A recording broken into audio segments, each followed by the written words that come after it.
ليديز اند جنتلمان، انا معاكم حلقه جديده بس مش زي اي حلقه، لان مواد الحلقه دي تبقى وقت الذكاء الاصطناعي. ازاي بقى؟ طبعا اللي مفهمش من الانترو مفهمش قصدي من ايوه. الحلقه دي عباره عن ان انا دلوقتي هخلي شات جي بي تي يشوف كل حلقات ريمز ويعمل لي حلقه شبيهه ليها.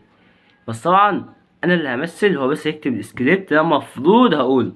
يعني هو المفروض يراجع كل حلقات تريمز زي ما هو بيقول لي وعامل لي سكريبت مكون بقى ايه عن موضوع مختلف وكلام بقى مختلف بقى، وهنشوفه بقى اول مره معاكم. ما تنساش تحطوا لايك واشتراك ولا مع الانترو.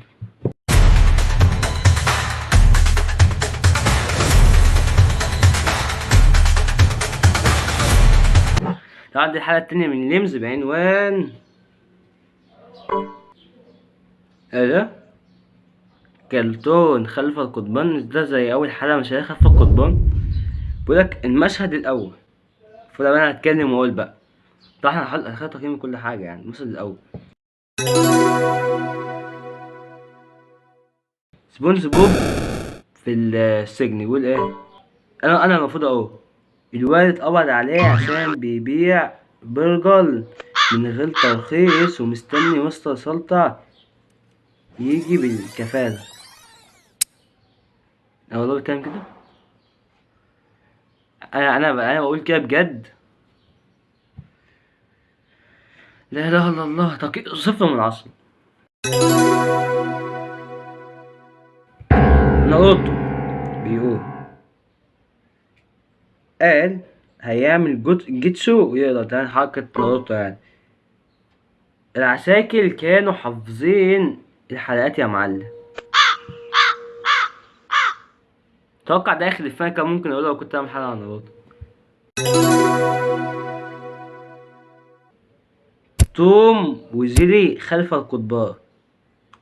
التهمة ازعاج الجيران، واللي بلغ عنهم اصلا الفار اللي في البيت.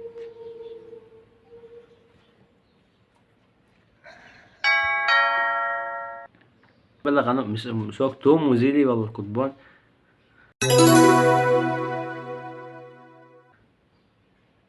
جوجو ماسك الحديد، دخل قال هعمل سوبر سايان. الظابط قال له تعالى اعمل سيان قدام القاضي.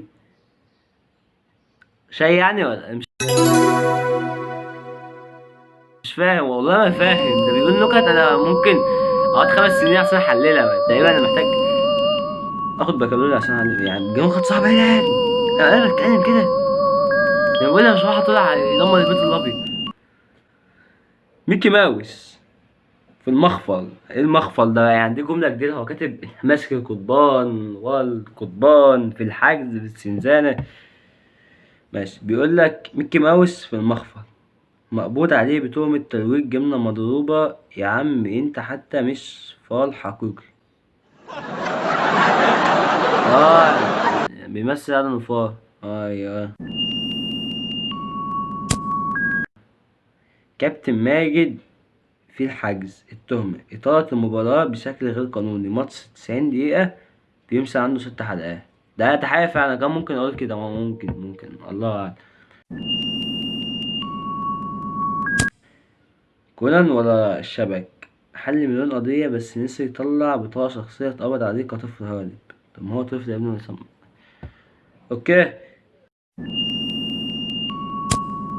سبونج بوب المفروض اعمل بقى زي ماشي.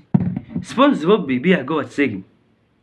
مقدم طلب رسمي يفتح كلاستي كلاستي كلاب. ايه كلاستي كلاب ده؟ جوه كلاستي كلاب. عشان ابحث عن كلاستي. ايه كلاستي كلاب؟ كلاستي كلاب. كلاستي كلاب. المهم يعني مقدم نعمل كلاستي كلاب جوه الحجز. المشروع عالمي. بيقول لي مثلا ستة الختام كل الشخصيات في زنزانة واحدة. الموسم الجاي المحكمة هتعمل دوري كرتون ولا القضبان. طبعا واحد مات من الإفيهات دي. جودة من نفسي، جودة من الذكاء الاصطناعي. طب بيقول لك بقى مرة الذكاء الاصطناعي كان عايز يحتل العالم، مشى لقى سلطة المرود الحمراء وسقط في سلطة المرود مشى لقى الأبيض. تشيله. كمل في نكت سايبا. أنا وهو نفس المستوى الكوميدي. بيقول لك تخيل معايا ناروتو في السجن. طبعا انا معرفش هو ماله بناروتو، تاني مرة اقول ناروتو، يعني في 1000 شخصية كرتونية.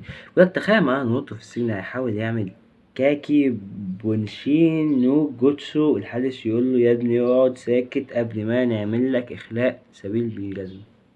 هو فعلا ده حاجة بتحصل كل يوم، يعني بيعمل جاجي بونشي نو جوتسي، جوتسو جوتشي، فاهم؟ هو بيعمل جوتشي 3 ثواني ويجزع قعد 3 سنين يعمل جوتشي. المهم سبونج بوب في الزنزانة يقعد يضحك والحارس والحراس يتوتروا طبعا. ولما حد سجين بيضحك في السجن بيبص عليه مجنون، الحراس بتوتر ويجيله من ستريس بقى كده، يفتكر عنده خطة هروب وهو في الحقيقة لا سفنج سبقه.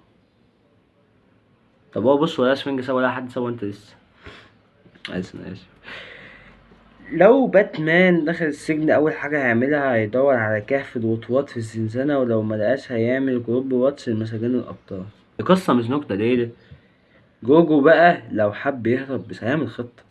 هيشحن طاقة 7 ساعات وبعدها السجان يقول له يا عم الطاقة دي ادفع بقى الفاتورة.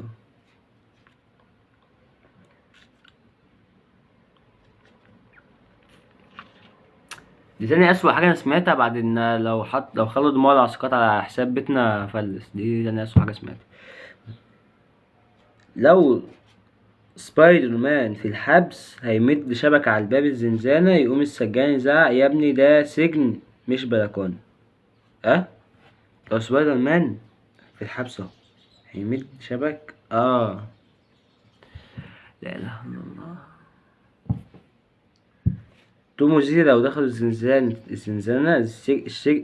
لو توم وجيري دخلوا الزنزانة السجن كله هيبقى برنامج مخرب 24 ساعة. كداب في وقت بيناموا فيه. لو دراجون بول الأشرار اتلموا في الحبس السجان هيحتاج هيشحن بالواي فاي عشان يقدر يوقفه. اه لو دراجون بول الأشرار اتلموا في الحبس هيحتاج يشغل واي فاي عشان يقفل يعني انا مش مكمل وهقول له هو شات جي بي تي انت بضان ولا تمثلني بشكل صحيح، هذا ليس انا يا ابن التبن. طب بصوا بقى، في نكتة بقى انا قطعتها حالا على شات جي بي تي. شات جي بي تي بقى بيفكرني بالمصالح الحكومية، عارفين ليه؟ بقيت كل ما اقول له اعمل لي حاجة يقول لي هتروح عند تطبيق كذا تجيب منه كذا.